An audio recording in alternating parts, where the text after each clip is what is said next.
श्री वारा पुराण 102वां अध्याय गुड़धेनु दान की विधि। पुरोहित होता जी कहते हैं, राजन, अब गुड़धेनु का प्रसंग बताता हूँ, उसे सुनो। इसके दान करने से सभी कामनाएं सिद्ध हो जाती हैं। लिपी हुई भूमि पर काला मिक्चप और कुछ बिछाकर उस पर वस्त्र फैला दे। फिर पर्याप्त गुड़ लेकर उससे धेनु की आकृति तथा पास में बछड़े की आकृति बनाए।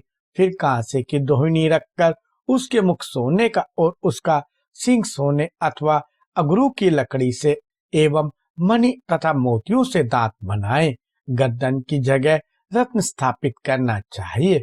उस धेनु की नासिका चंदन से निर्माण करे और अगरू काष्ठा से उसके दोनों सींग बनाए। उसकी पीठ तांबे की होनी चाहिए। उस धेनु की पूंछ रेशमी वत्स से कल्पित करें और फिर सभी आभूषणों से उसे अलंकृत करें। उसके पैरों की जगह 4 ईख हो और खुर चांदी के। फिर कंबल और पट सूत्र से उस धेनु को ढककर घंटा और चमच से अलंकृत तथा सुशोभित करना चाहिए। शेष पत्तों से उसके कान तथा मक्खन से उस धेनु के थन की रचना करे। अनेक प्रकार के फलों से उस धेनु को भली भांति सुशोभित करना चाहिए। उत्तम गुड़ धेनु का निर्माण 4 भाग गुड़ के वजन से बनाना चाहिए अथवा उसके आधे भाग से ही उसका निर्माण संभव है। मध्य श्रेणु की धेनु इसके आधे परिमाण की मानी जाती है और एक भार में अधम श्रेणु की धेनु का निर्माण होता है। यदि पुरुष धनहीन हो तो वह अपनी शक्ति के अनुसार 108 गुड़ की डलियों से ही धेनु बना सकता है।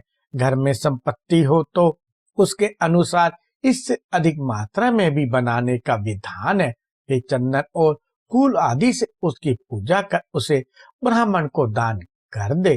चंदन पुष्प आदि से पूजा करने के पश्चात घृत से बना हुआ नैवेद्य एवं दीपक दिखाना अति आवश्यक है। अग्निहोत्री और श्रोत्रिय ब्राह्मण को गुड़ धेनु देना उत्तम है। महाराज, 1000 सोने के सिक्कों से अथवा इसके आधे या आधे के साथ गुड़ धेनु का दान किया जाए अथवा अपनी शक्ति के अनुसार 100 या 50 सिक्कों के साथ भी दान किया जा सकता है। चंदन और फूल से पूजा करके ब्राह्मण को अंगूठी और कान के आभूषण भी देना चाहिए।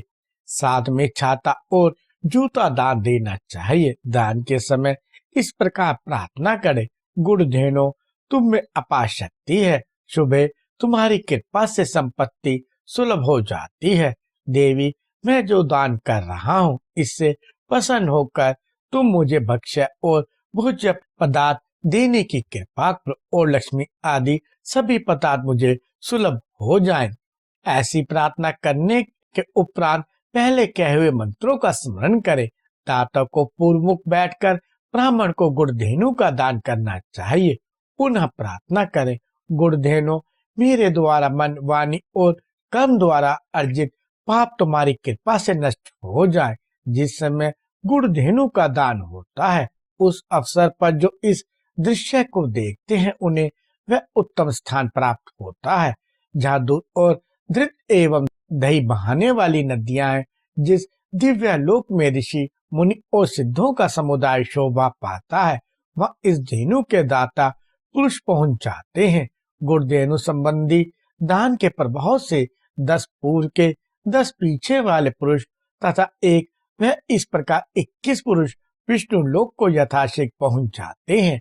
अयन, विषुव योग, व्यतिपात और दिनशय इस दान के साधन कहे गए हैं। इन्हीं अवसरों पर गुड़ धेनु के दान का विधान उत्तम है। महामते, सुपात ब्राह्मण को देखकर ही इस धेनु का श्रद्धा के साथ दान करना चाहिए। इससे भोग एवं मोक्ष सब सुलभ हो जाता है और समस्त कामनाएं पूर्ण हो जाती हैं तथा दाता सभी पापों से मुक्त हो जाता है। गुड़ धेनु की कृपा से अखिल सौभाग्य इस लोक में अतुल वायु एवं आरोग्य तथा ऐश्वर्य सुलभ हो जाते हैं। जो इस प्रसंग को पढ़ता है तथा कई योजन दूर रहकर भी इस गुड़ धेनु दान की सम्मति देता है वह इस संसार में दीर्घ काल तक वैभव से संपन्न रहकर अंत में स्वर्ग में निवास करता है।